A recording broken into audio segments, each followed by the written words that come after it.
Pablo, ¿cómo andás? ¿Cómo estamos? Muy bien, bueno, feliz Día de la Patria para todos y para todas. Bueno, gracias por la invitación, como siempre. En ese ejercicio, ¿no, Pablo, que yo propongo, ¿no? Bueno, hurgar en la historia y repreguntarle también a la historia, porque creo que con el paso del tiempo fuimos ubicando a otros protagonistas también, más allá de lo que contaban los manuales.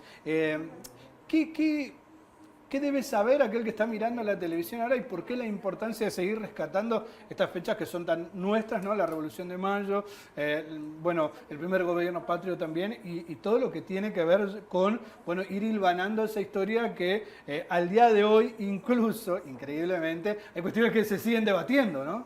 Sí, bueno, siempre la historia es motivo de debate y eso también lo que lo hace interesante porque a diferencia de otras ciencias, la historia no se puede replicar en un laboratorio ni tiene un resultado exacto y bueno, ya se deja de discutir y se pasa a otra cosa. La historia está siempre en debate, en discusión, cada corriente historiográfica, cada marco teórico, ideológico que tiene cada historiador da una interpretación de la historia que bueno, permite justamente el debate, la discusión.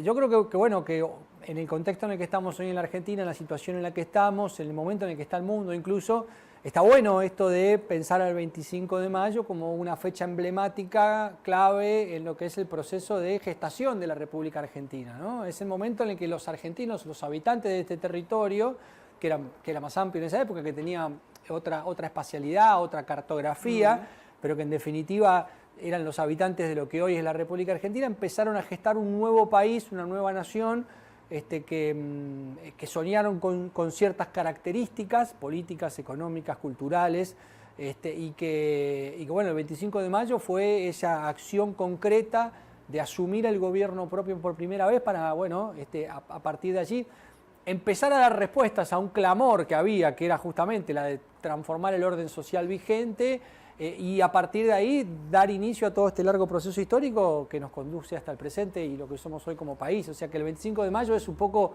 la primera vez en la que los habitantes de este territorio nos pusimos a pensar qué queríamos ser y cómo queríamos vivir. Y es algo que me parece los argentinos tenemos que volver a repensar, ¿no? Con todo lo que nos ha pasado en los últimos años. Hoy justamente miramos, incluso antes de salir al aire con los chicos de técnica ahí, bueno, periodistas entrevistando y preguntando acerca del patriotismo, el nacionalismo y demás. En tu termómetro diario, ¿cómo ves que lo vive el argentino eso? Bueno, yo te diría que en el concepto tradicional que tenemos de patriotismo, de nacionalidad, me parece que está bastante apagado. Yo creo que es un poco también, bueno, creo que hay como una desilusión por el país que tenemos, porque es un país que no nos resuelve los problemas, sino que parece que cada vez nos agrega más problemas a los que tenemos. Me parece que en ese sentido hay como una decepción social de no encontrar en la sociedad en la que vivimos las posibilidades de mejora de nuestra calidad de vida, de ascenso social, de los jóvenes poder trabajar y tener su casa como tuvieron por ahí nuestros padres, o como tuve yo, que soy un poco más joven y que en la década del 2010, como tanto de mi generación, pudimos acceder a nuestras casas. Bueno, hoy eso no está pasando. Entonces hay una desilusión grande, me parece, y eso se refleja en que, bueno, en estas fechas no se ve el patriotismo que se veía por ahí en otras épocas, en donde, no sé, uno repasa lo que fueron los festejos del Bicentenario en el 2010, en donde estábamos absolutamente todos embanderados de celeste y blanco, por más que fuera una cifra redonda y que eso siempre moviliza un poco más. Me parece que había otro vínculo con la patria, ¿no? Y bueno, como te digo, tiene que ver con lo que nos está pasando como país y con las escasas expectativas o esperanzas que tiene buena parte de la población de que, bueno, de que la Argentina le va a mejorar la vida. Me parece que ahí hubo una campaña sistemática de quebrarnos la autoestima de los argentinos en los últimos 10 años, te diría. Esa idea de, lo voy a decir burdamente, ¿no? La Argentina es un país de mierda, ¿no? Esa cosa de, no, Argentina es un país de mierda, no tiene solución, hay que irse Ezeiza a la salida. Que tiene un poco que ver con lo que nos pasa como país, pero que también es un discurso muy instalado. Si hay algo que la Argentina no es un país de mierda, muy por el contrario, los argentinos somos gente muy creativa, muy capaz, muy trabajadora. En todos lados hay siempre destacamos eso, ustedes los periodistas lo destacan mucho. Pasa algo en tal país del mundo y hay un argentino metido, un invento y hay un argentino metido. Colapinto con el automovilismo, ya es el mejor de los normales, ya es el mejor el tipo. Bueno, como que siempre hay un argentino metido y eso demuestra lo que podemos ser, el potencial que tenemos como país. Entonces, Yo creo que hay muchas cosas que explican un poco esta falta de patriotismo, si se quiere, que vemos hoy en día. Me parece que ustedes también lo ven reflejado. Abro un poco el juego con mis compañeros también, con Rosy y con Pablo, para que se sumen adelante, chicos. Sí, no, mencionaba recién Pablo el tema del automovilismo, de Franco Colapinto, se acerca al Mundial también. Los más chicos que por ahí se van por parte de Argentina de patriotismo, por parte de lo que es el deporte. ¿Cuál es la importancia acá de, por ejemplo, los actos escolares, el tema de los que hacen las lecturas en los colegios, tanto de la primaria como de la secundaria, y la importancia del rol de la familia para la historia argentina? Bueno, son dos instituciones fundamentales. La familia, en primer lugar, en todo sentido, incluyendo la cuestión del patriotismo, y la escuela, porque son los dos espacios de sociabilización de los chicos. Primero la familia y después la escuela, que es la que lo educa y forma a los más chicos, a los más jóvenes, en cierta lógica o en ciertos objetivos que hemos planteado todos. Entonces son roles fundamentales. Muchas veces no solo pasa con las cuestiones patrióticas, pasa con la lectura, con la matemática, con otro contenido que la familia no puede, porque los padres tienen 3 trabajos, están todo el día fuera de la casa, digamos, hay muchos problemas sociales en ese sentido que dificultan en cierta manera esa tarea, pero son cuestiones que obviamente la familia puede estar un poquito más cerca. Yo en mi casa tengo un mástil y bueno, siempre ponemos la bandera, las fechas patrias, pongo la bandera de Argentina, la bandera de Misiones, el aniversario de la independencia de Paraguay, pongo la de Paraguay, a mí me gustan mucho las cuestiones de las banderas. Bueno, está bien, yo soy historiador, mis pobres hijos no les queda otra. Es que tenés una gran colección de banderas, tengo una colección de banderas, así que cualquier televidente que esté por viajar por algún país del mundo me puede traer la bandera, que será bienvenida. Entonces, bueno, ahí hay una tarea por hacer, obviamente, como familia, y después la escuela, que es la que más sostiene todas estas cuestiones, porque bueno, todos los años, hoy los chicos participaron de los actos en las escuelas, o el viernes en las escuelas que se hizo el viernes, y está presente la cuestión del patriotismo, de la nacionalidad, de las fechas patrias. La escuela en ese sentido es la que más se encarga de esta cuestión. Podrá hacerlo mejor o peor, depende también muchas veces de cada escuela, de cada director, de cada maestro o maestra a la que le toque el acto, organizar el acto, que lo puede hacer con mayor o menor participación de los chicos, pero me parece que es un ámbito importante. Y por último, la cuestión del deporte, que también, no, porque los argentinos solo son patriotas cuando se juega al fútbol, o cuando es el fútbol. Bueno, no se enojen con el fútbol. Sería bueno que, no sé, que desde otras disciplinas, ojalá algún día los economistas argentinos hagan algo tan extraordinario o hagan tan feliz al pueblo argentino como lo hace el fútbol, pero no lo hacen, no lo han hecho nunca por lo general. Entonces, es enojarse con algo que creo que es el único ámbito en el que los argentinos todavía estamos todos de acuerdo, que es cuando juega la selección argentina. En ese momento estamos todos de acuerdo, es el único momento de consenso que tenemos. Entonces, no hay que enojarse con el fútbol, sino hay que ver qué es lo que provoca el fútbol en los argentinos, por qué le da la alegría que le da a los argentinos y por qué otras áreas de la sociedad no lo logran hacer, ¿no? Bueno, justamente te escuchaba y me iba acordando de cosas cuando era chico, ¿no? Porque, como bien lo decía Rosy, ¿no? Noto cada vez menos esas ganas de acompañar, si se quiere, por parte de las familias, ¿no? Y también veo menos por parte de las escuelas, como así un acto rapidito como para sacarnos de encima y chau. Me pasó también, digamos, en la primaria, es como que no nos incentivan como creo que se debería de incentivar, contar qué pasó, que los chicos vayan al acto con ganas de interpretar. No sé cómo lo ves en ese sentido también. Sí, bueno, sí, coincido que no se lo vive de la misma manera como lo vivíamos nosotros. Yo soy bastante más grande que ustedes, pero se lo vive. Somos pibes también, tampoco. Bueno, soy un poco más grande, no dije que seamos okay. viejos ni nada. No, pero es cierto, creo que se vivía de otra manera, creo que había por ahí otra predisposición de las escuelas. Me parece que hoy las escuelas también están es como lo vivíamos con la familia. Claro. Mi mamá o el papá tienen 3 trabajos, se van a las 6 de la mañana y vuelven a las 8 de la noche del trabajar los que tienen trabajo. Claro. A la casa, y en la escuela pasa un poco lo mismo. Los docentes tienen 2 o 3 trabajos porque tienen que llenar la olla también. Está complicada la situación. Entonces, son muchos factores que confluyen para que veamos toda esta situación. Y además me parece que, por ejemplo, en la escuela pública, que es de la que yo más puedo hablar porque mis hijos fueron todos a escuela pública, tengo uno que está terminando la primaria ahora este año, La escuela pública, no sé, hay muchos días que no tienen clase porque está el PEI, porque está no sé qué cosa, porque está lo otro, porque está lo otro, pero resulta que te obligan a ir al acto. Entonces al chico no tiene ganas de ir y dice, papá, ¿por qué no fui tal día? Y entonces como que está un poco desvirtuado, me parece, esa cuestión de la responsabilidad, del compromiso, de la presencia, de la continuidad, de la importancia de las cosas. Acá en Misiones llueve y parece que está permitido ir a la escuela, no te ponen falta. Llueve y mi hijo me dice, no, la maestra no pone falta. No sale nadie. ¿Por qué no ponen ningún falta? tipo de ámbito, ¿eh? No sale nadie. En ningún lado, por eso. Los partidos de fútbol llueve hace 2 días antes, el pronóstico de lluvia lo suspenden, vos lo sabés muy bien que son del ámbito deportivo. Entonces, bueno, como que hay como cierta dejadez en algunos aspectos que me parece que antes no era más estricto con por todas ahí esas la historia contada de manera diferente creo que puede llegar a atrapar. Eso también. Por eso te iba a consultar, ¿no? Vamos a sacar un poquito las caretas, porque digo, en la primaria te enseñaban una cosa, pero después vas creciendo y te enterás de cosas que no eran tan reales. Y bueno, sí, ¿Qué pasa pasó, mucho. por ejemplo, el 25 de mayo de 1810? Pasa mucho eso.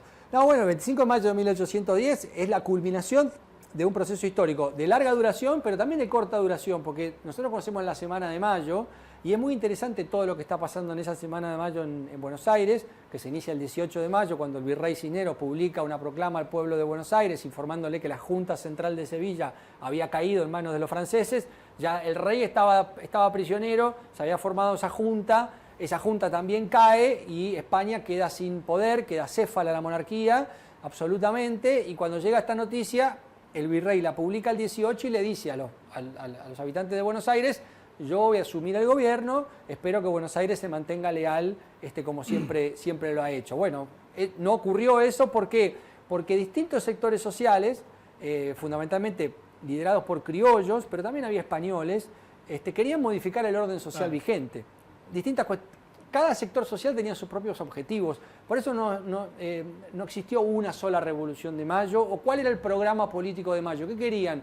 Y hubo tantos programas políticos como sectores sociales se lanzaron a la lucha, porque no querían lo mismo los criollos que los españoles, y no querían lo mismo los criollos como Belgrano, que era abogado y era el funcionario más importante que había en el Río de la Plata, o criollos como Saavedra, que era el jefe del ejército, a lo que querían los criollos, que eran los soldados del regimiento patricio, que querían otra cosa. Y tampoco querían lo mismo los esclavos, que querían la libertad, y ni los pueblos originarios, que tenían otro programa político, o las mujeres, que también entienden que Mayo, que la revolución y que la lucha independentista le abre expectativas de transformación social, de ascenso social, de mejorar su condición de vida, y salen a luchar también desde su lugar. Ahí me quiero quedar, Pablo, en una parte de la historia que no está contada, el rol de las mujeres. Bueno, fue fundamental, como siempre, como toda historia, las mujeres son fundamentales, por más que no esté contada esa historia, y hay algunas figuras más conocidas, Mariquita Sánchez Thompson, Juana Zurduy, la Machaca Güemes, que era la hermana de Miguel de Güemes. Hay muchas espías en Salta y Jujuy durante toda la ocupación realista y toda la presencia realista en esas provincias norteñas. Melchora Caburú, que era la compañera de Andresito acá en Misiones. Pero además hay, por ejemplo, esto lo revelan los estudios históricos que se han hecho sobre los expedientes judiciales. Hay muchas mujeres en la época que entienden que la revolución les abre esa expectativa de acceder a derechos que antes no tenían, por ejemplo, el derecho a la herencia, ¿sí?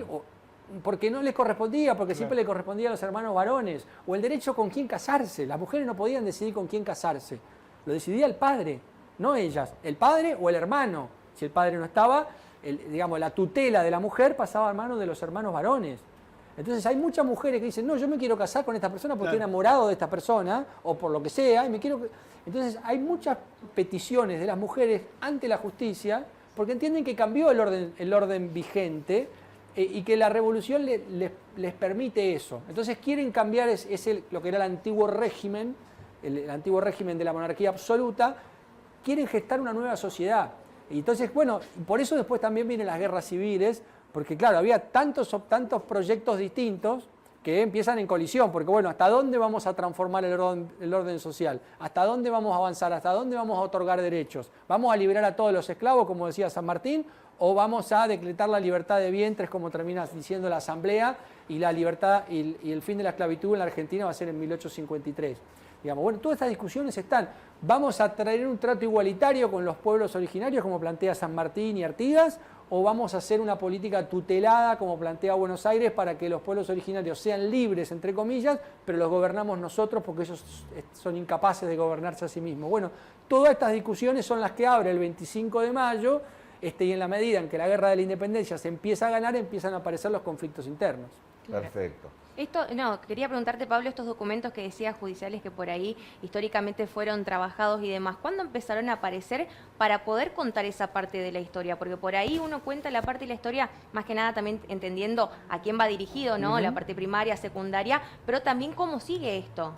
No, bueno, estos estudios hace mucho que se hacen, pero el problema que tuvo la historia académica es que siempre quedó muy encerrada entre historiadores académicos y le costó mucho salir al público en general y poder traducir eso, trasladar eso también al ámbito educativo, digamos, porque el desafío de los docentes es hacer de ese contenido que es complejo, simplificarlo a nivel educativo, sea primario, sea secundaria, digamos. Bueno, ese proceso en algunos ámbitos se ha dado. En Misiones estamos en un proceso interesante de reconfiguración de la currícula escolar, por lo que significó la incorporación de Andresito como prócer provincial en el año 2012. Andresito es el protagonista de la Revolución de Mayo y de la Independencia en Misiones. Por más que él aparezca en 1815, es el mismo contexto histórico. Y sin embargo, ninguno de nosotros que hizo la escuela primaria, nunca nos hablaron de Andresito. Lo conocimos después, Andresito. ¿Sí? Por los libros, por las lecturas. En Misiones 4, ¿te acordás? En Misiones 4, por eso. Mencionaba más o menos al pasar. Al pasar, y sin embargo ahora todos los chicos de la escuela primaria, de la escuela secundaria, todos lo conocen a Andresito. Más, menos, con mayor conocimiento, menos conocimiento, pero saben que el prócer de la provincia es Andresito. Lo pueden ubicar temporalmente en esa época, saben que fue en la época de la independencia. Entonces, bueno, hay una transformación que se está dando en el ámbito educativo misionero que lleva su tiempo, porque a los docentes les estamos diciendo que tienen que contar una historia que es distinta a la que aprendieron ellos. ¿Sí? Claro. A los docentes misioneros los formamos en una lógica historiográfica, y ahora les estamos diciendo que esa lógica historiográfica, en donde Buenos Aires era el centro del relato histórico, hay que cambiarlo, porque el centro del relato histórico ahora, por lo menos para nosotros los misioneros, es Misiones. ¿Y qué pasó con Andresito y qué pasó con Artigas? Claro. ¿Y qué rol jugó nuestra provincia en ese contexto? Ahí pasa un poco la historia de Pablo. Me dicen acá por Cucaracha, el tema de las insignias de esa revolución. La escarapela, el tema de los paraguas y del locro. Mitos y verdades. Sí, bueno, no, en realidad la escarapela, que es la celeste y blanca que nosotros conocemos, también tiene una evolución, pero en ese 25 de mayo la usaban cintillos de colores celeste y blanco, que eran los colores de los Borbones, de los reyes españoles de la Casa de Borbón. El rey Fernando VII era de la Casa de Borbón. Siempre hay que acordarse que la revolución se hace a nombre del rey Fernando VII, digamos. Después termina en la independencia porque el rey Fernando VII, cuando es restituido en el trono, no moderniza la monarquía, no cambia el orden social vigente y dice vamos a volver al antiguo régimen, y ahí sí avanzamos a la independencia como único camino político indispensable. Pero la manera de identificarse que van a tener, sobre todo los que respondían a French y Beruti, que son los chisperos, digamos, de la época, como el grupo de chisperos, que eran los que más agitaban en la Plaza Mayor de Buenos Aires, lo que es la Plaza de Mayo actualmente, se identificaban con cintas de colores, celeste y blanco, y de ahí viene después el pedido de Belgrano de establecer algún tipo de distintivo, la creación de la bandera que es rechazada y la creación de la escarapela como primer símbolo patrio, tomando esos colores celeste y blanco que son los de la Casa de Borbón, digamos, ratificando nuestra herencia hispana, si se quiere, con todo eso. Pero de ahí viene. Y lo de los paraguas, no hubo paraguas en el 25 de mayo, por dos motivos. Uno, porque era un bien de lujo el paraguas, digamos. No era como ahora que llueve y era aparece... Para la clase acomodada. En la Plaza 9 de Julio aparecen un montón de vendedores de paraguas. Sí. ¿Dónde tenían estos paraguas, muchachos? Hace 10 minutos no había nada. Bueno, y aparece, ¿no? En esa época no había, era un bien de lujo. En Buenos Aires habría 2 paraguas como mucho, no existían los paraguas. Y en segundo lugar, nadie va a hacer una revolución preocupado por el paraguas, no. Llevarían otro tipo de elementos escondidos bajo los guardalluvias, digamos, los pilotos y esas cosas que usarían. Y además, bueno, pensemos que la Plaza Mayor no era la actual Plaza de Mayo toda prolijita, sino que era un barrial con la lluvia que cayó. Estos grupos de chisperos que estaban controlando en las esquinas quién accedía al cabildo y quién no, si eras realista no te dejaban acceder, no te dejaban pasar, de forma no muy amistosa, obviamente, como se hace una revolución. si eras patriota te dejaban pasar. Eso también favoreció que el Cabildo del 25 de mayo, a la hora de votar, ganara la moción por la formación de la primera junta.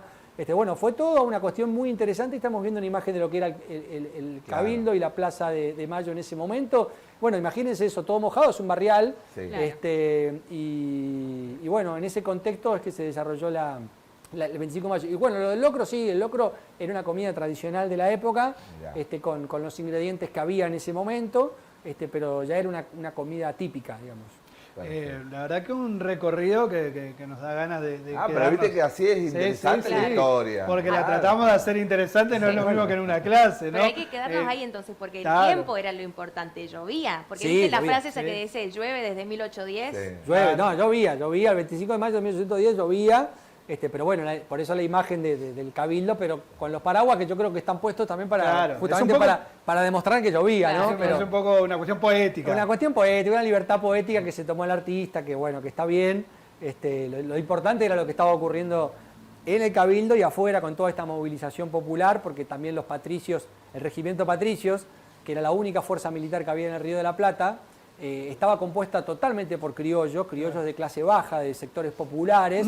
El jefe del regimiento patricios, Cornelio Saavedra, es el que termina presidiendo la primera junta, justamente por el poder que tienen estos soldados, porque tienen las armas y son un sector social que viene reclamando la posibilidad de... Y esa primera junta tenía personajes estratégicamente ubicados. Estratégicamente ubicados, distribuidos, había españoles también, como Larrea, por ejemplo, que era un comerciante español que se iba a plegar a la revolución y a la lucha independentista, Mateu, que era cura.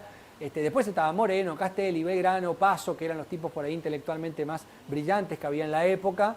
Moreno con una actitud mucho más jacobina, más revolucionaria, más radicalizada. Y Belgrano, que se va a transformar en esos años, del 10 al 20, en el humanista de la revolución, un tipo extraordinario, cuya primera misión es venir a Misiones.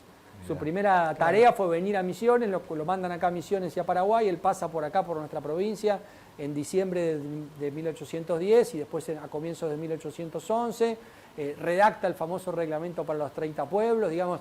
Misiones fue muy importante en la época, muy importante, y fue muy protagonista del proceso revolucionario. Claro. 3 de los 4 personajes más importantes de la revolución, Belgrano, San Martín, Artigas y Güemes, 3 de ellos tienen que ver con Misiones. Y ahí, como para profundizar un poco más, pero será en otro momento, el rol de los jesuitas también, ¿no? Claro, bueno, el rol de los jesuitas con lo que habían dejado y habían hecho hasta 1767, que son los que gestaron con los guaraníes toda esta experiencia extraordinaria de las misiones, que es lo cuya decadencia es con lo que se topa Belgrano. Claro. Dice, acá hay unos pueblos extraordinarios, se encontró con las ruinas de San Ignacio, digamos. Claro. En el análisis, esto que está, para bajar la tierra, esto que está armado y está buenísimo, pero no la vimos pasar. Claro, y además pensemos que para 1810 no eran ruinas todavía, porque son ruinas desde 1817, cuando los destruyeron los paraguayos atacando a Andresito. Digamos, lo que serían los pueblos de la costa del Paraná. Los pueblos de la costa del Uruguay fueron destruidos por los brasileños en 1817, cuando atacaron a Andresito. O sea que para 1810 las antiguas misiones eran pueblos en decadencia, con mucha menor población, por supuesto totalmente desorganizados, pero todavía con su arquitectura bastante intacta. Claro. Quería aprovechar la presencia, ¿no? Diga, alumno Pablo. Porque escuchaba recién, hablabas de esa primera junta, y si trazamos un paralelismo, es muy parecido a lo que pasa en la política actual, digamos, con gente vinculada a la iglesia, con empresarios. Estamos muy alejados de lo que fue. Está vinculado con lo que es la distribución del poder históricamente, digamos. Siempre hay sectores de poder. En aquella época era la iglesia, el Estado y el ejército y los comerciantes eran los focos de poder, y también hacia adentro de ellos se da un poco la disputa de cuál es esta sociedad, porque están los comerciantes españoles que quieren mantener el monopolio y están los comerciantes criollos que dicen, no, abramos el comercio para que todos participemos del comercio. Están los miembros de la iglesia españoles que tenían el acceso a los cargos principales, por ejemplo, los obispados, cuando los criollos no podían acceder. Lo mismo ocurría en el ejército y en la administración pública. Los principales cargos quedaban siempre para los españoles de nacimiento, y los criollos no tenían esa posibilidad, salvo algunos contados casos. La mayoría de los criollos no lograban acceder a esos cargos, entonces lo que se pide es justamente esa posibilidad. Pero siempre, en todos los grupos de poder, en las élites, hay un libro que escribió Imaz en la década del 60 sobre un análisis de las élites gobernantes en la Argentina. Y vos lo lees y parece que estás leyendo la actualidad, porque digamos, los principales grupos económicos, los grupos políticos, los grupos religiosos, están todos metidos ahí en la disputa por el poder porque justamente entienden de qué se trata el manejo del poder y sobre todo entienden lo que se trata poder acceder al Estado para manejar desde allí los resortes que se requieren para favorecer a sus sectores, a su mirada y a su proyecto de sociedad. Solamente para cerrar, claramente con un nivel muy bajo intelectual y del debate, el que corre por estos tiempos. El nivel de los actuales es paupérrimo, una ignorancia asombrosa, te diría. Bueno, Pablo, una consultita más, hablaba de esto del libro, ¿no? Que mencionabas. Libros recomendados también por ahí para los pequeños, para los chicos que están en primaria. Hoy le hacía mirar a mi niño de 3 años La aventura de Samba perdido en el Cabildo, de Paca Paca.